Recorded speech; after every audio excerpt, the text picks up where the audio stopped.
ಓಂ ಶಾಂತಿ. ಭಕ್ತರೇ, ಗೆಳೆಯರೇ, ಮಿತ್ರರೇ, ಅಭಿಮಾನಿಗಳೇ, ಹಾಗೆ ಗುರುಮಕ್ಕಳೇ, ನಿಮ್ಮೆಲ್ಲರಿಗೂ ಒಳ್ಳೆಯದಾಗಲಿ.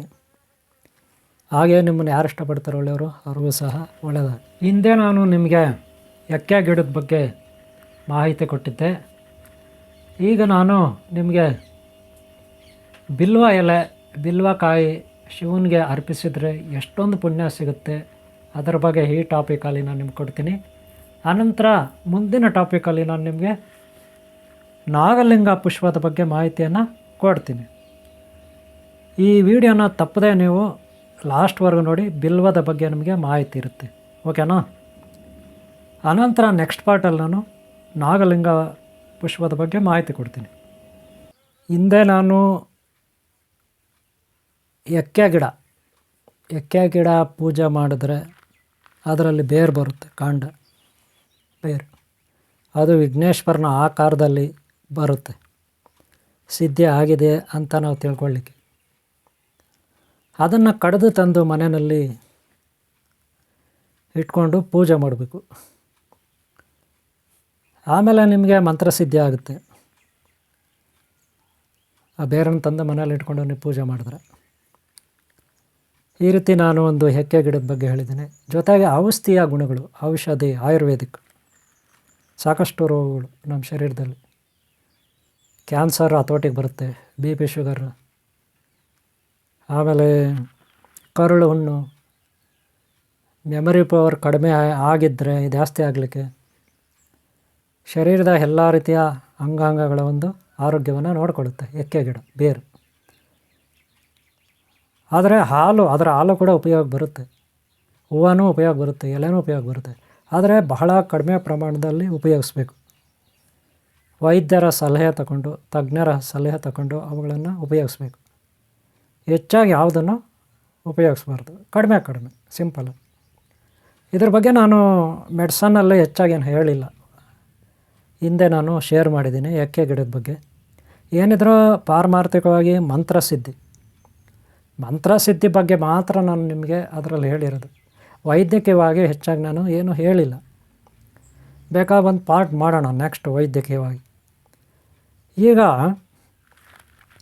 ಎಕ್ಕೆ ಗಿಡದ ಬಗ್ಗೆ ನಾನು ವಿಡಿಯೋ ನಿಮಗೆ ಶೇರ್ ಮಾಡಿದೆ. ನಿಮ್ಮ ಕಡೆಯಿಂದ ನನಗೆ ತುಂಬ ರೆಸ್ಪಾಂಡ್ ಬಂದಿದೆ. ತುಂಬ ಜನ ಇಷ್ಟಪಟ್ಟಿದ್ದಾರೆ, ನೋಡಿದ್ದಾರೆ. ನೀವೆಲ್ಲ ಸೇರಿ ಒಟ್ಟಿಗೆ ಆ ಒಂದು ವಿಡಿಯೋನ ಯಶಸ್ವಿಗೊಳಿಸಿದ್ದೀರ. ನೀವು ಪ್ರೋತ್ಸಾಹ ನೀಡಿದ್ದೀರ ಆಸಕ್ತಿಯಿಂದ. ಈ ಕಾರಣಕ್ಕಾಗಿ ನಾನೀಗ ಬಿಲ್ವ ಎಲೆ ಇದೆ, ಬಿಲ್ವ ಎಲೆ ಶಿವರಾತ್ರಿಗೆ ಬಿಲ್ವ ಎಲೆ. ನೀವು ಬಿಲ್ವ ಎಲೆಯಿಂದ ಶಿವನನ್ನು ಆರಾಧಿಸಿದ್ರೆ, ಒಂದೇ ಒಂದು ಬಿಲ್ವ ಎಲೆದಿಂದ ಆರಾಧಿಸಿದ್ರೆ ನಿಮ್ಗೆ ಎಷ್ಟು ಪುಣ್ಯ ಬರುತ್ತೆ ಗೊತ್ತಾ? ಹೇಳ ನಾನು ನೋಡಿ. ಎಷ್ಟೋ ಜನ ಬಡವರಿದ್ದಾರೆ, ಎಷ್ಟೋ ಜನ ಶ್ರೀಮಂತರು ಇದ್ದಾರೆ, ಎಷ್ಟೋ ಜನ ಮಧ್ಯಮ ವರ್ಗ ಜನ ಇದ್ದಾರೆ. ಆದರೆ ಎಷ್ಟು ದೇವಸ್ಥಾನಗಳಿಗೆ ಹೋಗಿ ಎಷ್ಟು ಅಲ್ಲಿ ದಕ್ಷಿಣೆ ಹಾಕಿ, ಹಾಗೆ ಎಷ್ಟು ಮಠಗಳಿಗೆ ಹೋಗಿ ಅಲ್ಲಿ ಎಷ್ಟು ದಕ್ಷಿಣೆ ಹಾಕಿದ್ದಾರೆ, ಹಾಗೆ ಎಷ್ಟು ಗುರುಗಳಿಗೆ, ನಮ್ಮಂಥ ಗುರುಗಳಿಗೆ ಎಷ್ಟು ದಾನ ಧರ್ಮ ಮಾಡಿದ್ದಾರೆ, ಹಾಗೆ ಕಷ್ಟದಲ್ಲಿರೋ ಒಳ್ಳೆಯ ಬಡವರಿಗೆ ಎಷ್ಟು ದಾನ ಧರ್ಮ ಮಾಡಿದ್ದಾರೆ ಅಂತ ನೋಡಿದಾಗ ಏನು ಲೆಕ್ಕದಲ್ಲಿ ಏನೂ ಇರೋದಿಲ್ಲ. ಲೆಕ್ಕದಲ್ಲಿರುತ್ತೆ. ಒಂದು ಸಾರಿ ಲೆಕ್ಕ ಮಾಡ್ಕೊಳ್ಳಿ ನೀವು ಎಷ್ಟು ದಾನ ಧರ್ಮ ಮಾಡಿದ್ದೀರಂತ. ನೀವು ಜೀವನ ಪರ್ಯಂತ ಎಷ್ಟು ಹಣ ಖರ್ಚು ಮಾಡಿರ್ತೀರಿ, ಎಷ್ಟು ಬಟ್ಟೆ ತಗೊಂಡಿರ್ತೀರಿ, ಎಷ್ಟು ಊಟ ಮಾಡಿರ್ತೀರಿ, ಎಷ್ಟು ನೀರು ಕುಡಿದಿರ್ತೀರಿ, ಎಷ್ಟು ಜ್ಯೂಸ್ ಕುಡಿದಿರ್ತೀರಿ, ಎಷ್ಟು ಟೀ ಕಾಫಿ ಕುಡಿದಿರ್ತೀರಿ. ಇನ್ನೂ ಕೆಲವರು ಎಷ್ಟು ಎಣ್ಣೆ ಹೊಡೆದಿರ್ತಾರೆ, ಎಷ್ಟು ನಾನ್ ವೆಜ್ ತಿಂದಿರ್ತಾರೆ. ತಿಂದು ಕುಡಿದು ಖರ್ಚು ಮಾಡಿ ಎಷ್ಟಾಗಿರುತ್ತೆ ಅದನ್ನು ಲೆಕ್ಕ ಮಾಡಿ ಟೋಟ್ಲಾಗಿ.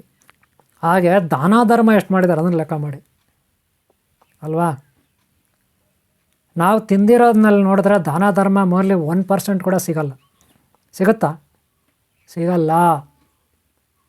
ಅದೇ ನೀವು ಈ ರೀತಿ ದಾನ ಧರ್ಮ ಮಾಡದೇ ಇದ್ದರೆ, ಪುಣ್ಯ ಕಟ್ಕೊಳ್ತಾ ಇದ್ದರೆ, ಪುಣ್ಯ ಭಾಳ ಕಡಿಮೆ ಇದ್ದು ಪಾಪ ಜಾಸ್ತಿ ಇದ್ದರೆ ನಮ್ಮ ಪರಿಸ್ಥಿತಿ ಏನು? ಕೊನೆಗಾಲದಲ್ಲಿ ನಮ್ಮ ಪರಿಸ್ಥಿತಿ ಏನು? ನಾವು ಸತ್ತ ಮೇಲೆ ನಮ್ಮ ಪರಿಸ್ಥಿತಿ ಏನು? ಅಥವಾ ಈ ಶರೀರ ಬಿಟ್ಟ ಮೇಲೆ ನಮ್ಮ ಪರಿಸ್ಥಿತಿ ಏನು? ಅದೇ ಪುಣ್ಯಶಕ್ತಿ ಜಾಸ್ತಿ ಇದ್ದರೆ ಪುಣ್ಯಶಕ್ತಿ, ಪಾಪ ಕಡಿಮೆ ಒಂದೇ ಒಂಚೂರಿದ್ರೆ ನರಕದಲ್ಲಿ ಫಸ್ಟು ಹೋಗಿ ಕಳಿಸ್ತಾರೆ ನರಕಕ್ಕೆ. ಯಾಕಂದರೆ ಪಾಪ ಒಂದೇ ಒಂಚೂರಿದೆ. ಅಮ್ಮಮ್ಮಂದರೆ 1 ವಾರ 2 ವಾರ 1 ತಿಂಗಳು 2 ತಿಂಗಳು 3 ತಿಂಗಳು ನರಕದಲ್ಲಿ ಶಿಕ್ಷೆ ಆಗುತ್ತೆ ಅಷ್ಟೇ. ಅದು ಕಡಿಮೆ ಪಾಪ. ಅದೇ ಪುಣ್ಯ ಜಾಸ್ತಿ ಇದೆ. ಆವಾಗೇನಾಗುತ್ತೆ, ಅಲ್ಲಿ 3 ತಿಂಗಳು ಶಿಕ್ಷೆ ಅನುಭವಿಸ್ಬಿಟ್ಮೇಲೆ ಅಲ್ಲಿ ರಿಲೀಸ್ ಮಾಡ್ತಾರೆ ನರಕದಲ್ಲಿ. ರಿಲೀಸ್ ಮಾಡಿದ್ಮೇಲೆ ನಾವು ಸ್ವರ್ಗಕ್ಕೋ ವೈಕುಂಠಕ್ಕೋ ಕೈಲಾಸಕ್ಕೆ ಹೋಗ್ತೀವಿ. ಅಲ್ಲಿ ಕೋಟ್ಯಾಂತರ ವರ್ಷ ಇರ್ತೀವಿ. ಕೋಟ್ಯಾಂತರ ವರ್ಷ ಇರ್ತೀವಿ. ಬರೀ 1 ವರ್ಷ 2 ವರ್ಷ 3 ವರ್ಷ ಅಲ್ಲ ಸ್ವಾಮಿ, ಲಕ್ಷ ವರ್ಷ ಅಲ್ಲ, 1000 ವರ್ಷ, ಲಕ್ಷ ವರ್ಷ ಅಲ್ಲ, ಕೋಟ್ಯಾಂತರ ವರ್ಷ ಇರ್ತೀವಿ. ಆಮೇಲೆ ಆ ಪುಣ್ಯ ಯಾವಾಗ ಅಲ್ಲೇ ಖಾಲಿ ಆಗುತ್ತೆ, ಆವಾಗ ನಾವು ಮತ್ತೆ ಬೇರೆ ಜನ್ಮ ಪಡಿಬೇಕಾಗುತ್ತೆ. ಯಾವುದೋ ಒಂದು ಲೋಕದಲ್ಲಿ, ಭೂಮಿ ಇರ್ಬೋದು, ಬೇರೆ ಯಾವುದೋ ಲೋಕ ಇರ್ಬೋದು. ಇದು ಒಂದು ಕರ್ಮ ಸಿದ್ಧಾಂತ. ಆದರೆ ಬಿಲ್ವ ಎಲೆ ಇದೆಯಲ್ಲ, ನಾಗಲಿಂಗ ಪುಷ್ಪ ಇದೆಯಲ್ಲ, ಇಲ್ಲಿ ನಾವು ಹೇಗೆ ಸಿದ್ಧಿ ಮಾಡ್ಕೊಳ್ಳೋದು, ಶಕ್ತಿ ಸಂಪಾದನೆ ಮಾಡೋದು, ಅಮರತ್ವ ಪಡ್ಕೊಳ್ಳೋದು. ಈ ರೀತಿ ಒಂದು ಅಮರತ್ವ ಕೋಟ್ಯಾಂತರ ವರ್ಷ ನಾವು ಯಾವುದೋ ಒಂದು ಸ್ವರ್ಗದಲ್ಲೋ, ಯಾವುದೋ ಒಂದು ಕೈಲಾಸದಲ್ಲೋ, ಯಾವುದೋ ಒಂದು ವೈಕುಂಠದಲ್ಲೋ, ಬ್ರಹ್ಮಲೋಕದಲ್ಲೋ, ಸೂರ್ಯಮಂಡಲದಲ್ಲೋ, ಸತ್ಯಲೋಕದಲ್ಲೋ ಎಲ್ಲೋ ಒಂದು ಕಡೆ ನಾವು ವಾಸ ಮಾಡಬೇಕಲ್ಲ ಶಾಶ್ವತವಾಗಿ. ಅಲ್ಲಿ ಯಾವುದೇ ರೋಗ ಇರಲ್ಲ, ಆ ಲೋಕಗಳಲ್ಲಿ ಯಾವುದೇ ಹಸಿವಿನ ಬಾಧೆ ಇರಲ್ಲ, ದಾಹದ ಬಾಧೆ ಇರಲ್ಲ, ಯಾವುದೇ ಮಾನಸಿಕ ಒತ್ತಡ ಇರಲ್ಲ. ಬಹಳ ಸುಖ, ಸಂತೋಷ, ಆನಂದ, ಅಷ್ಟೈಶ್ವರ್ಯ ಇರುತ್ತೆ. ವಜ್ರ ವೈಡೂರ್ಯಗಳು, ಸುಂದರವಾದ ಹೂವಿನ ತೋಟಗಳು, ಹೂವಿನ ಪಾರ್ಕ್ಗಳು, ಹೂವಿನ ಬೆಟ್ಟಗಳು, ಗುಟ್ಟಗಳು, ಬಂಗಾರದಿಂದ ಕೋಟಿಂಗ್ ಅಥವಾ ಕವಚ ಆಗಿರ್ತಕ್ಕಂಥ ಮನೆಗಳು, ಬಂಗಾರ, ಬೆಳ್ಳಿ, ಪಂಚಲೋಹ, ತಾಮ್ರ, ಹಿತ್ತಾಳೆ ಇವುಗಳಿಂದ ತಯಾರಾಗಿರ್ತಕ್ಕಂಥ ಅಮೃತ ಶಿಲೆಗಳಿಂದ ತಯಾರಾಗಿರ್ತಕ್ಕಂಥ ಅರಮನೆಗಳು, ಪ್ಯಾಲೇಸಸ್ ಅಂತೀವಲ್ಲ, ಅಂತ ಎಲ್ಲವೂ ಅಲ್ಲಿ ಸುಖ ಸಂಪದಗಳಿರುತ್ತೆ. ಕೈಗೊಂದು ಆಳು, ಕಾಲ್ಗೊಂದು ಆಳು ಆಳುಗಾರರು ಇರ್ತಾರೆ. ಸುಖವೋ ಸುಖ, ಸುಖವೋ ಸುಖ, ಸುಖವೋ ಸುಖ. ಅಲ್ಲಿ ಅಂಥ ಲೋಕ ಸಿಗಬೇಕಾದ್ರೆ ನಾವು ಹೆಚ್ಚಿನ ಪುಣ್ಯ ಸಂಪಾದನೆ ಮಾಡ್ಕೋಬೇಕು. ಹಂಗಾದ್ರೆ ನಮ್ಮ ಹತ್ರ ದುಡ್ಡಿಲ್ಲ, ನಾವು ಗುಡಿಸ್ಲು ಮನೆಯಲ್ಲಿದ್ದೀವಿ, ನಾವು ಬಡವರು, ನಾವೇನು ಮಾಡೋದು, ಗುಡಿಸ್ಲು ಮನೆಯಲ್ಲಿರೋದು ನಾವು, ನಾವೆಂಗೆ ಪೂಜೆ ಮಾಡೋದು, ನಾವೆಂಗೆ ದಾನ ಧರ್ಮ ಮಾಡೋದು, ಇದು ಚಿಂತೆ. ಇನ್ನು ಮಧ್ಯಮ ವರ್ಗದ ಕಥೆ ಏನು? ಅಯ್ಯೋ, ಈ ಕಡೆ ಗುಡಿಸ್ಲು ಮನೆಯಲ್ಲಾದರೂ ಇದ್ರೂ ಹೆಂಗೋ ದಾನ ಧರ್ಮ ಮಾಡ್ಬೋದಿತ್ತು. ನಾವು ಮಧ್ಯಮ ವರ್ಗ, ಮಕ್ಕಳನ್ನು ಓದಿಸ್ಬೇಕು, ಅವರಿಗೆ ಡೊನೇಷನ್ ಕಟ್ಟಬೇಕು, ಮನೆಯಲ್ಲಿರೋ ಪೇಷಂಟ್ಗಳಿಗೆ ಮೇಂಟೈನ್ ಮಾಡಬೇಕು, ಔಷಧಿ, ಮಾತ್ರೆ, ಇನ್ನೊಂದು ಮತ್ತೊಂದು, ಡಾಕ್ಟ್ರುಗಳಿಗೆ ಖರ್ಚು. ಅಯ್ಯೋ, ಈ ಕಡೆ ಇನ್ನೊಂದು ಪ್ರಾಬ್ಲಮ್, ಆ ಪ್ರಾಬ್ಲಮ್, ಈ ಬಾಡಿಗೆ ಕಟ್ಟಬೇಕು, ಕರೆಂಟ್ ಬಿಲ್ ಕಟ್ಟಬೇಕು. ಇದೇ ಆಗೋಯ್ತು. ಊಟಕ್ಕೆ ಸಾಲೋದಿಲ್ಲ. ಇವಾಗಲೇ ಸಾಲಗಾರರಾಗಿ ಕೂತಿದ್ವಿ, ಇನ್ನು ದಾನ ಧರ್ಮ ಎಲ್ಲಿ ಮಾಡೋದು? ಇದು ಅವ್ರ ಚಿಂತೆ. ಇನ್ನು ಶ್ರೀಮಂತರು, ಅವ್ರು ಬಿಡ್ರಿ, ಆ ಹೋಮ, ಈ ಹೋಮ, ಅದು ಇದು ಎಲ್ಲ ಮಾಡ್ತಾರೆ. ಅದರಲ್ಲಿ ಶ್ರೀಮಂತರಾಗಿರಲಿ, ಬಡವರಾಗಿರಲಿ, ಗುಡಿಸ್ಲಲ್ಲಿರೋರಾಗಿರಲಿ, ಒಳ್ಳೆಯವರು ಇದ್ದೇ ಇರ್ತಾರೆ. ಪರ್ಸೆಂಟೇಜಲ್ಲಿ ಕಡಿಮೆ. ಒಂದು 20 ಭಾಗ ಒಳ್ಳೆಯವ್ರು ಇರ್ತಾರೆ 100ಕ್ಕೆ. ಇನ್ನು 80 ಭಾಗ ಎಲ್ಲ ಅವರೇ, ಬಡವರಿರಲಿ, ಶ್ರೀಮಂತರಿರಲಿ, ಅವರೇ. ಕೆಟ್ಟವರೇ 80 ಭಾಗ. ಇನ್ನೇನಾಗುತ್ತೆ? ಹಂಗಾರೆ ಒಳ್ಳೆಯವರು ಪುಣ್ಯ ಕಟ್ಕೊಳ್ಳೋದು ಹೇಗೆ ಸ್ವಾಮಿ? ಅದೇ ಹೇಳ್ತೀನಿ ಈಗ. ನೋಡ್ರಿ, ಒಂದು ಬಿಲ್ವದ ಎಲೆಯನ್ನು ನೀವು ಶಿವನಿಗೆ ಲಿಂಗದ ಮೇಲೆ ಅರ್ಪಿಸಿದರೆ ನಿಮಗೆ ನೀವು 1,000 ಆನೆಗಳನ್ನು ದಾನ ಮಾಡಿದಷ್ಟು ಪುಣ್ಯ ಬರುತ್ತೆ. 1,000 ಗೋಗಳನ್ನು ದಾನ ಮಾಡಿದಷ್ಟು ಪುಣ್ಯ ಬರುತ್ತೆ. ಗೊತ್ತಾಯ್ತಾ? 1,000 ಮೂಟೆ ಅಕ್ಕಿ ಬೇಳೆ ದಾನ ಮಾಡಿದಷ್ಟು ಪುಣ್ಯ ಬರುತ್ತೆ. ಏನರಿಂದ? ಒಂದೇ ಒಂದು ಬಿಲ್ವ ಎಲೆಯನ್ನು ಶಿವಲಿಂಗದ ಮೇಲೆ ಹಾಕಿದ್ರೆ. 1 ಕೋಟಿ ಹೆಣ್ಣುಮಕ್ಕಳನ್ನು ಬೇರೆಯವ್ರಿಗೆ ಮದುವೆ ಮಾಡಿಕೊಡ್ತೀರಲ್ಲ, ಆ ಪುಣ್ಯ ನಿಮಗೆ ಲಭಿಸುತ್ತೆ. ಈ ರೀತಿ 1000 ಪಟ್ಟು, ಕೋಟಿ ಪಟ್ಟು ಪುಣ್ಯ ನಿಮ್ಗೆ ಲಭಿಸುತ್ತೆ. ಒಂದು ಬಿಲ್ವ ಎಲೆ ಶಿವಲಿಂಗದ ಮೇಲೆ ಹಾಕಿದ್ರೆ. ಬಿಲ್ವದ ಮರ ನೋಡಿ, ಎಲೆ ಬಿಡುತ್ತೆ, ಕಾಯಿಗಳು ಬಿಡುತ್ತೆ, ಹೂಗಳಷ್ಟು ಕಾಣೋದಿಲ್ಲ. ಹೂಗಳಷ್ಟು ಕಾಣಲ್ಲ, ಬರೀ ಕಾಯಿಗಳು, ಎಲೆಗಳಿರ್ತದೆ ಅಲ್ವಾ? ಅಂಥ ಮರದಲ್ಲಿ ಎಲ್ಲ ದೇವತೆಗಳು ಇರ್ತಾರೆ. ಬಿಲ್ವದ ಮರದಲ್ಲಿ ಎಲ್ಲ ದೇವತೆಗಳು ಇರ್ತಾರೆ. ಎಲ್ಲ ದೇವತೆಗಳು ಇರುವ ಆ ಬಿಲ್ವದ ಮರದಲ್ಲಿ ಆ ಶಕ್ತಿ ಇರುತ್ತೆ, ಆರೋಗ್ಯ ನೀಡ್ತಕ್ಕಂಥ ಸಾಮರ್ಥ್ಯ ಇರುತ್ತೆ. ಬಿಲ್ವದ ಕಾಯಿ, ಬಿಲ್ವದ ತೊಗಟೆ, ಬಿಲ್ವದ ಬೇರು, ಬಿಲ್ವದ ಎಲೆ, ಎಲ್ಲದರಲ್ಲೂ ಶಕ್ತಿ ಸಾಮರ್ಥ್ಯ ಇರುತ್ತೆ. ಒಂದು ಬಿಲ್ವದ ಎಲೆಯನ್ನು ನೀವು ಶಿವಲಿಂಗದ ಮೇಲೆ ಹಾಕಿದರೆ ಎಷ್ಟೆಷ್ಟೋ ಕೋಟಿ ಹಸುಗಳನ್ನು, ಗೋಗಳನ್ನು ದಾನ ಮಾಡಿದಷ್ಟು ಪುಣ್ಯ, ಎಷ್ಟೆಷ್ಟೋ ಆನೆಗಳನ್ನು ದಾನ ಮಾಡಿದಷ್ಟು ಪುಣ್ಯ, ಎಷ್ಟೆಷ್ಟೋ ಕನ್ಯೆಯರನ್ನು ಮದುವೆ ಮಾಡಿಕೊಡ್ತೀರಲ್ಲ ನೀವು, ಅಷ್ಟು ಪುಣ್ಯ. ದಾನದಲ್ಲೇ ಕನ್ಯಾದಾನ ದೊಡ್ಡದು ಅಂತಾರೆ, ಗೋದಾನ ದೊಡ್ಡದು ಅಂತಾರೆ. ಇವೆಲ್ಲಕ್ಕಿಂತ ಆ ಬಿಲ್ವ ಎಲೆ ಮಾಡಿದ್ರೆ ನೀವು ಅದೆಷ್ಟೊಂದು ಪುಣ್ಯ ಬರುತ್ತಲ್ವ. ಬಿಲ್ವ ಎಲೆನ ನೀವು ಶಿವಲಿಂಗದ ಮೇಲೆ ಹಾಕಿ ಪೂಜೆ ಮಾಡಿದ್ರೆ, ಅರ್ಚನೆ ಮಾಡಿದ್ರೆ ಅಲ್ವಾ. ಬಿಲ್ವ ಮರ ಹೂವು, ಎಲೆ, ಕಾಯಿ ಎಲ್ಲವನ್ನೂ ತಂದು ನಾವು ಮನೆಯಲ್ಲಿ ಹೇಗೆ ಪೂಜೆ ಮಾಡೋದಂತ ಒಂದು ಸಾರಿ ನೋಡೋಣ ಈಗ, ಸರಿನಾ? ಅದನ್ನು ಕೀಳೋವಾಗ ಮೊದಲು ಪ್ರಾರ್ಥನೆ ಮಾಡಬೇಕು. ಆ ಮರದ ಸುತ್ತಲೂ ಮೊದಲು ಮರಕ್ಕೆ ಪ್ರಾರ್ಥನೆ ಮಾಡಿ ಅದರ ಸುತ್ತಲೂ 3 ರೌಂಡ್ ಹೊಡೆದು ಆಮೇಲೆ ಹೂವು, ಎಲೆ, ಕಾಯಿ ತಗೊಳ್ಳಿ. ಗೊತ್ತಾಯ್ತಲ್ಲ? ಮನೆಯಲ್ಲಿ ಒಂದು ಚಿಕ್ಕ ಶಿವಲಿಂಗ ಇಟ್ಟುಕೊಳ್ಳಿ ಅಥವಾ ಶಿವ ಪಾರ್ವತಿ ಫೋಟೋ ಇಟ್ಕೊಳ್ಳಿ.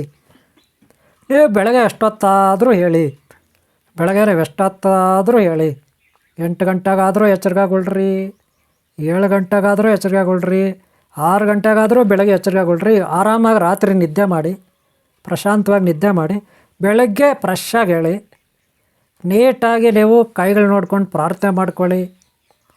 ಮನೆಯಿಂದ ಆಚೆ ಹೋಗಿ ಸೂರ್ಯ ನಮಸ್ಕಾರ ಮಾಡ್ಕೊಳ್ಳಿ. ಪೇಸ್ಟ್ ಮಾಡಿ, ವಾಶ್ ಮಾಡಿ, ಸ್ನಾನ ಮಾಡಿ, ನಿಮ್ಮಿಷ್ಟ. ಅಲ್ಲತ್ರ ಆ ಹೂವು ತೊಗೊಂಡು ಬಂದಿರ್ತೀರ, ಕೊಳ್ಳಿ. ಶಿವನ ಫೋಟೋ ಮುಂದೆ ಇಡಿ, ಶಿವಲಿಂಗದ ಮುಂದೆ ಇಡಿ. ಈ ರೀತಿ ನೀವು ಕನಿಷ್ಠ 1 ವಾರ, 3 ವಾರ, 4 ವಾರ ಈ ರೀತಿ ಮಂಡಲಗಳನ್ನು ರಚನೆ ಮಾಡ್ಕೊಳ್ಳಿ. ಪೂಜೆಗಳನ್ನು ನೀವು ಸಂಕಲ್ಪ ಮಾಡ್ಕೊಳ್ಳಿ. ನಾನು 1 ವಾರ ಪೂಜೆ ಮಾಡ್ತೀನಿ, 2 ವಾರ ಪೂಜೆ ಮಾಡ್ತೀನಿ, 3 ವಾರ ಪೂಜೆ ಮಾಡ್ತೀನಿ ಅಂತ ಒಂದು ಸಂಕಲ್ಪ ಮಾಡ್ಕೊಳ್ಳಿ. ಯಾರಿಗೆ? ಶಿವಶಕ್ತಿ. ನೋಡ್ರಿ, ಆದಿಶಕ್ತಿ ಪರಾಶಕ್ತಿ ನಮಗೆ ಸಿದ್ಧಿಗಳನ್ನು ಕೊಡ್ತಾಳೆ. ಯಾರು? ಆದಿಶಕ್ತಿ ಪರಾಶಕ್ತಿ ನಮಗೆ ಸಿದ್ಧಿಗಳನ್ನು ಕೊಡ್ತಾಳೆ. ಶಿವ ವಿದ್ಯೆಯನ್ನು ಕೊಡ್ತಾನೆ, ಮುಕ್ತಿ, ಮೋಕ್ಷ, ಜೀವನ್ಮುಕ್ತಿ ಇತ್ಯಾದಿ ವಿದ್ಯೆಗಳನ್ನು. ಹಾಗೆ ಎಷ್ಟೋ ಶಕ್ತಿಗಳ ರಹಸ್ಯವನ್ನು ಶಿವನೇ ಹೇಳ್ಕೊಡೋದು. ವೇದಾಂತ ರಹಸ್ಯವನ್ನು, ಕುಂಡಲನಿ ಸಾಧನೆ, ಸಪ್ತಚಕ್ರಗಳ ಸಾಧನೆ ರಹಸ್ಯವನ್ನು, ಮಂತ್ರಸಿದ್ಧಿಗಳ ರಹಸ್ಯವನ್ನು ಹೇಳ್ಕೊಡೋದು ಯಾರು? ದೇವಾದಿದೇವ ಮಹಾದೇವ ರುದ್ರಾವತಾರಿ. ಆ ರುದ್ರ, ಮಹಾರುದ್ರ ಯಾರು? ಆದಿಯೋಗಿ ಗುರು ಸದ್ಗುರು ಮೂರ್ತಿ ಶಿವ. ಎಲ್ಲ ಯೋಗಿಗಳಿಗೆ ಗುರು ಮಹಾಯೋಗಿ ಆದಿಯೋಗಿ. ಎಲ್ಲ ದೇವತೆಗಳಿಗೆ ದೇವಾದಿದೇವ ಮಹಾದೇವ, ಒಳ್ಳೆ ಗುರು. ಅಂಥ ಗುರು ಫೋಟೋ ಇರುತ್ತೆ, ಇಟ್ಕೊಂಡಿದ್ದೀರಾ. ಒಂದು ಚಿಕ್ಕ ಶಿವಲಿಂಗ ಆದರೂ ಇಟ್ಕೊಂಡಿರ್ತೀರ. ಅದರ ಮುಂದೆ ಈ ಶಿವಲಿಂಗದ ಮುಂದೆ ಮತ್ತು ಶಿವಲಿಂಗದ ಮೇಲೆ ಬಿಲ್ವ ಎಲೆಯನ್ನು ಇಟ್ಕೊಳ್ಳಿ. ಊದ್ಕಡ್ಡಿ ಹಚ್ಚಿ, ಕರ್ಪೂರ ಹಚ್ಚಿ ಪೂಜೆ ಮಾಡಿ. ಕಣ್ಮುಚ್ಚೆ ಧ್ಯಾನಕ್ಕೆ ಕೂತ್ಕೊಳ್ಳಿ. 5 ನಿಮಿಷ ಕೂತ್ಕೊಳ್ಳಿ. ಎಷ್ಟು? 5 ನಿಮಿಷ. ಏನು? ಶಿವ ಪಂಚಾಕ್ಷರಿ ಮಂತ್ರ ಓಂ ನಮಃ ಶಿವಾಯ ನಮಃ, ಓಂ ನಮಃ ಶಿವಾಯ ನಮಃ, ಓಂ ನಮಃ ಶಿವಾಯ ನಮಃ. ಏನೇ ಶಿವ ಪಂಚಾಕ್ಷರಿ ಮಂತ್ರ ಇರುತ್ತೆ. ಇದೆಲ್ಲ 5 ನಿಮಿಷ ಹೇಳ್ಕೊಳ್ಳಿ. ಎಷ್ಟು?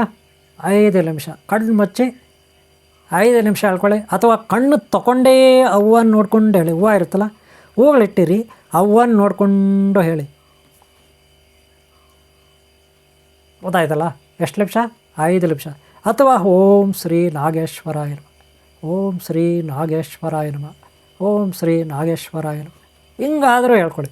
ಅಥವಾ ಓಂ ಶ್ರೀ ನಾಗಲಿಂಗೇಶ್ವರಾಯ ನಮಃ, ಓಂ ಶ್ರೀ ನಾಗಲಿಂಗೇಶ್ವರಾಯ ನಮಃ, ಓಂ ಶ್ರೀ ನಾಗಲಿಂಗೇಶ್ವರಾಯ ನಮಃ ಹಿಂಗಾದರೂ ಹೇಳ್ಕೊಳ್ಳಿ. ನೀವೆಷ್ಟು?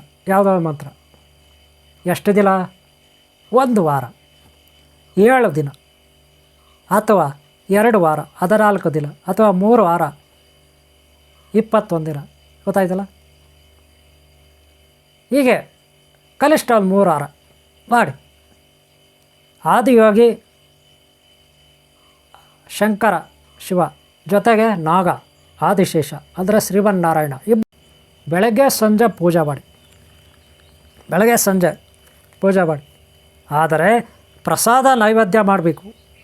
ಬಾಳೆಹಣ್ಣು, ಕಲ್ಚಕ್ರೆ, ಸ್ವಲ್ಪ ಮೊಸರು, ಸ್ವಲ್ಪ ಹಾಲು, ಸ್ವಲ್ಪ ತುಪ್ಪ, ಗೋಡಂಬಿ, ದ್ರಾಕ್ಷಿ, ಬಾಳೆಹಣ್ಣು ಎಲ್ಲ ಕಟ್ ಮಾಡಿ, ಸಾಧ್ಯವಾದರೆ ದಾಳಂಬರಿ ಬೀಜ ಹಾಕಿ ರಸಾವಳಿ ಮಾಡಿ. ಪಂಚಾಮೃತ ಅಂತಾರಲ್ಲ.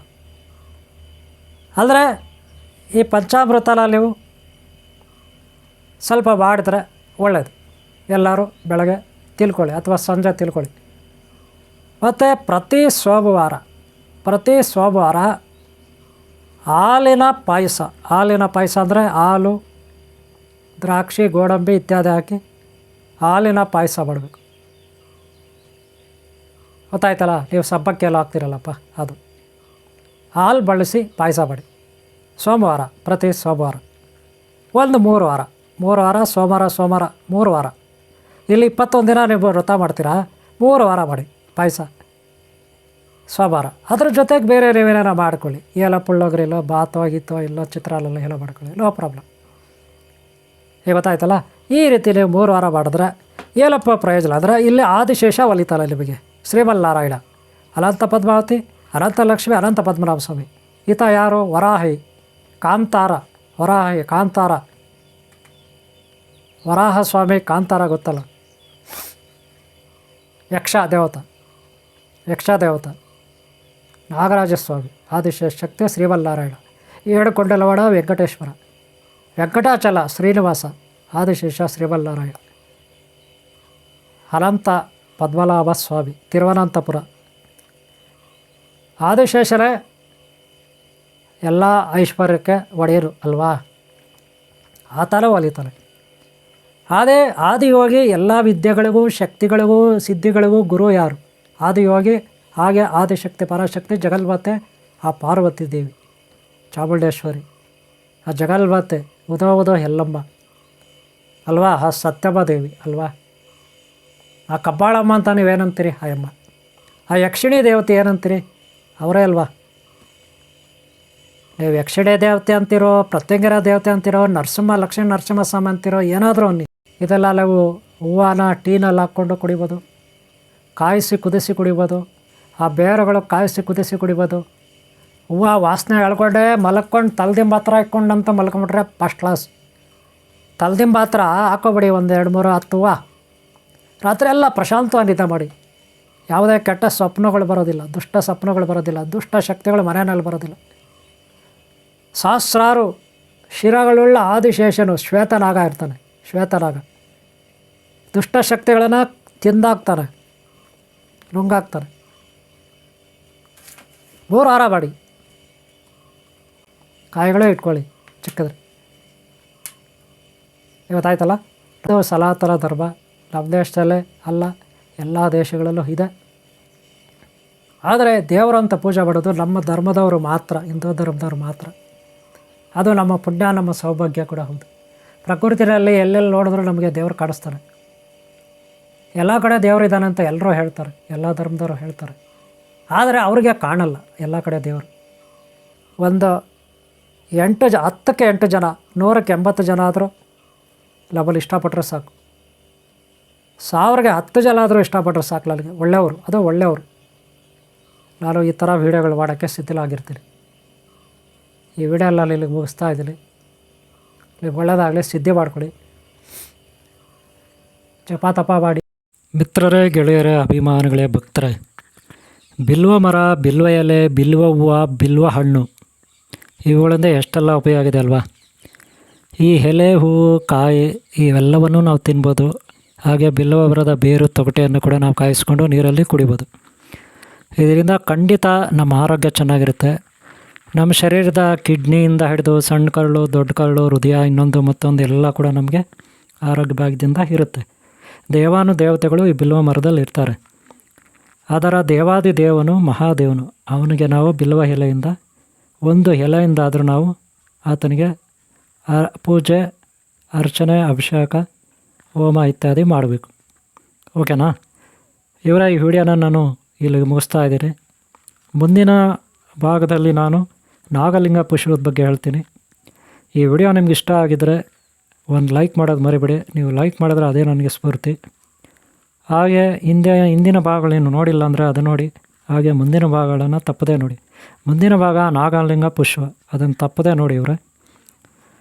ನಾಗಲಿಂಗ ಪುಷ್ಪದ ಬಗ್ಗೆ ನಾನು ಅದರಲ್ಲಿ ವಿವರಣೆ ಕೊಡ್ತೀನಿ ಮುಂದಿನ ಭಾಗದಲ್ಲಿ. ಓಕೆನಾ? ನಿಮಗೆ ಒಳ್ಳೆಯದಾಗಲಿ. ನಿಮ್ಮನ್ನ ಯಾರು ಇಷ್ಟಪಡ್ತಾ ಒಳ್ಳೆಯವರು ಎಲ್ಲರಿಗೂ ಒಳ್ಳೆಯದಾಗಲಿ ಇವರೇ. ಓಂ ಶಾಂತಿ ಭಕ್ತರೇ, ಮಿತ್ರರೇ, ಅಭಿಮಾನಿಗಳೇ. ಓಂ ಶಾಂತಿ, ಓಂ ಶಾಂತಿ, ಓಂ ಶಾಂತಿ.